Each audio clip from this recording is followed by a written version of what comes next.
Distinguished guests, ladies and gentlemen, good morning and welcome to the Ministry of Information's Press Briefing Center, where this morning we continue with the outline of details on the easing of restrictions in specific sectors. As you will recall, on Sunday night, His Excellency the President gave the 10th update to the Republic on Ghana COVID-19 response program, and while maintaining broadly the many restrictions under which we currently live as part of our response program, he announced the easing of some of those restrictions. Our borders remain closed. A ban on several activities that involve gathering is in force, backed by law. The personal preventive etiquette, which is the third layer, including the wearing of masks, is also in force. But he has announced the easing of restrictions in some specific areas. On Monday night, the minister responsible for religious affairs, the Honorable Jamisi, joined us with an update explaining what the easing of restrictions means for religious gathering, and subsequent to that, we published the guidelines associated with that on the Ministry of Information's website and social handles. Yesterday, the Honorable Minister for Education joined us with the guidelines for education, and we are going to publish same later today. This morning, it's our privilege to have with us the Honorable Minister responsible for youth and sports, the Honorable Asiamah, who will also outline for us what this means in the area of sports. And under sports, I think the easing affects what they call non-contact sports. I'm correct, right, Minister? Individual non-contact sports. So, Honorable Minister responsible for youth and sports, please join us with your presentation, and after we'll take your questions.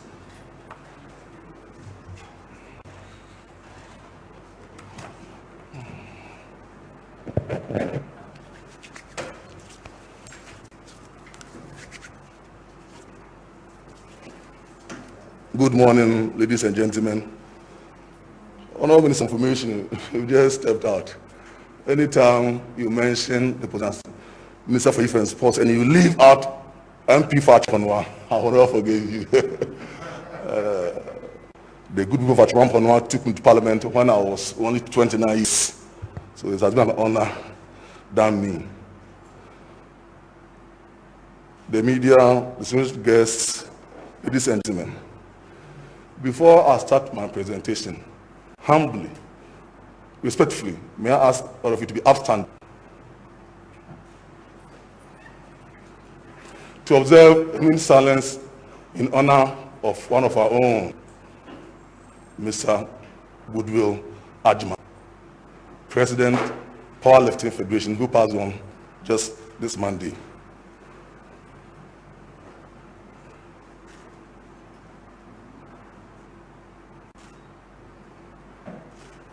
May his gentle soul rest in perfect peace. Thank you. Please be seated.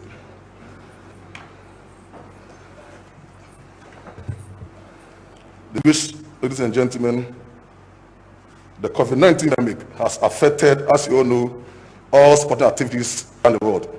Globally, all national and international sports governing bodies have either suspended, cancelled, or restricted international competitions and games. And for the first time in the history of the Olympic Games, it's been postponed this time around not as a result of war, but as a result of this pandemic. So strange. Under the circumstance, the government of Ghana had no option than to take a painful decision to suspend all sporting activities. These situations brought untold hardships to sportsmen and women, team owners, club owners, sports specializing firms, and sports retail businessmen and women. Above all, the pandemic has caused immeasurable damage to the preparation of Ghanaian athletes who were preparing the various qualifiers for the Olympic Games with untold economic hardships. As a way to mitigate their plight a collaboration between the Youth Employment Agency, YE, the National Sports Authority, NAC, the Ghana Olympic Committee, the National Olympic Committee, the Ghana Football Association, and the Ministry of Youth and Sports for the institution of a stimulus package known as Youth in Elite Sports for Ghana, and it will be launched pretty soon. The program is to provide the needed mitigation stimulus to abate the economic impact on their preparations. Ladies and gentlemen, notwithstanding the negative effect of COVID on the global sporting programs, I am happy to announce that Ghana's preparation to host and organize the 2023 African Games is on course. So far, there hasn't been any indication of the postponement of the Games. Nonetheless, the 2023 African Games project team, led by my hard-working Deputy Minister, Perry Okujeto, are visually preparing for the events come 2023. As you are aware, sports continue to contribute to a wide range of social benefits, such as improvement in health, crime reduction, and the promotion of social and national integration. Sports also help individuals in tension management and inculcation of desirable values such as honesty, perseverance, courage, and respect for law and order. In addition, the core values inherent in sports are compatible with the principles necessary for development and for the maintenance of peace, such as fair play, cooperation, respect for opponents, teamwork, and acceptance of rules. The life skills earned through sports help empower individuals and enhance psychological well-being, such as self-esteem. In order to avail ourselves of the enormous benefits in sports, His Excellency the President of the Republic, Nana Addo Dankwa Akufo-Addo, on 31st May 2020, per his update number 10 of Phase 1 on easing restrictions, announced that individual and contact sports can go ahead with the appropriate social distancing and hygiene protocols. To begin with, what do we mean by individual non-contact sports? By definition, non-sports are those where participants should have no possible means of touching. In view of the nature of the COVID-19 pandemic, team sports generally qualify for exemption because of non-adherence to physical distancing. Accordingly, and in line with the presidential directive, restrictions on the following individual and non-contact Olympic sport activities are lifted with immediate effect. Athletics, generally, badminton, baseball and softball, chess, cricket, cycling, golf, gym, individual non-contact para sports, key fit clubs, of course, in attendance should be 100, not exceeding 100. So pay any attendance for this club, don't exceed the number 100. Polo, powerlifting, Scrabble, shooting, snooker, swimming, table tennis, tennis, water sports, weightlifting. No two events like relays in athletics and doubles in badminton, table tennis and tennis are permitted. So emphasis. No events like relays in athletics and doubles in badminton, table tennis and tennis are permitted. Only trainings are allowed in the category, only trainings, so it's only training programs. No competitions and no hits. So we don't expect supporters to be around. No caddies, that is bike carriers. For golfers, normally they have these caddies or bike carriers. Please, if you do it yourself on your own. Don't involve any other contact person. So there will be no caddies or bike carriers in the case of golf. Ladies and gentlemen, the use of restrictions and the guidelines are all measures to allow athletes to develop the necessary match fitness. They need to position themselves in readiness for competitions at the earliest opportunity when it is safe to do so. There is still restriction to mass gathering, for there will be no events or competitions until further notice. Restrictions on all other sporting disciplines are still in force. Specifically, the following sports disciplines are under restrictions. Arm wrestling. I've seen their president here. So it's still in force. So. Then basketball, beach soccer, beach volleyball, boxing. There's always a contact in Boston. If Sunny didn't leave that sport, there is always that contact in Boston. Fencing,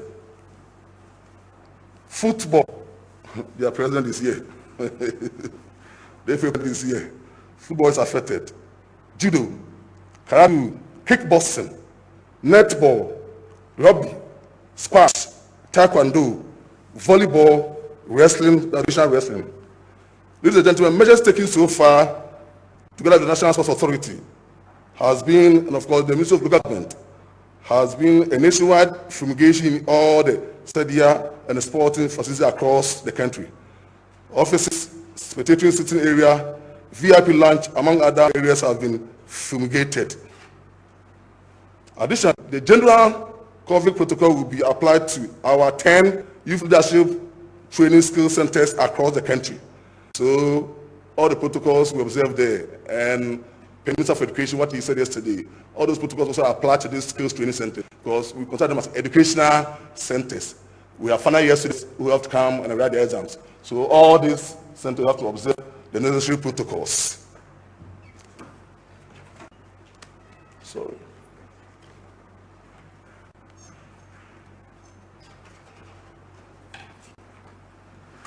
Enforcement. The National Sports Authority, in collaboration with Ghana Health Service officials, shall take enforcement responsibilities. This means regulatory bodies for the districts, where necessary, will be assisted by security agencies to ensure that these decisions are enforced. There will be monitoring and evaluation by the NSC. Contingency arrangements. Should there be an unexpected outbreak in infections within sports facility or unit, government has put health workers and security agencies in place, including the police, service, and armed forces on standby to coordinate a rapid response of human and logistical resources. If necessary, we have to cordon the place, we will do the cordoning. If we have to impose a curfew, we will do it. If we have to trace, test, and treat affected persons, we will do it accordingly. Finally, ladies and gentlemen, I would like to thank the general public for their understanding, patience, and support in navigating through this turbulent period. We believe that God on our side, this too shall pass hopefully. Ghana sports shall return to normalcy. Thank you and God bless you.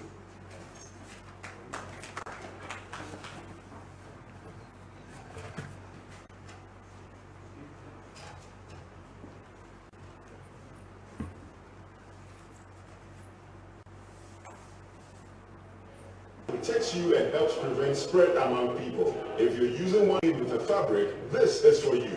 Wash it well in warm soapy water as often as possible. Rinse it under running water and dry in the open sun.